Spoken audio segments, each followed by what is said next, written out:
माननीय supreme court के फैसले का हम स्वागत करते हैं। आज माननीय सुप्रीम कोर्ट ने स्पष्ट कर दिया है कि अब रोहिंग्या और बांग्लादेशी घुसपैठियों को भारत में कोई नहीं बचा पाएगा।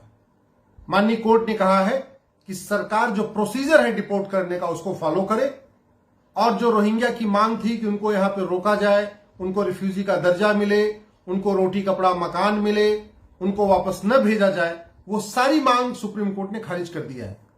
मेरी पीआईएल पे माननीय सुप्रीम कोर्ट पहले ही गृह मंत्रालय और सभी राज्यों के चीफ सेक्रेटरी को नोटिस इश्यू कर चुका है। हमने 2017 में पीआईएल फाइल करके कहा था कि भारत में 5 करोड़ रोहिंग्या बांग्लादेशी रहते हैं।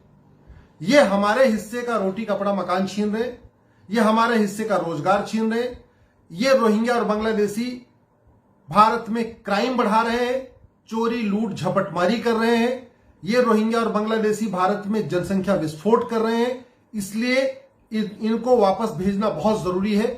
अभी तक केंद्र सरकार और किसी राज्य का जवाब नहीं आया है, लेकिन मैं आशा करता हूं कि केंद्र सरकार का गृह मंत्रालय और सभी राज्य सरकारें जल्दी से जल्दी अपना जवाब दाखिल करेंगी, हमारी याचिका का समर्थन करेंगी और ये भारत हमारा घुसपैठियों से मुक्त होगा, बांग्लादेशियों से मुक्त होगा, रोहिंग्याओं से मुक्त होगा और भारत में जब एक बार घुसपैठ खत्म होगी तो निश्चित रूप से अपराध कम होगा, चोरी लूट झपटमारी कम होगी और भारत के लोगों को रोजगार मिलेगा।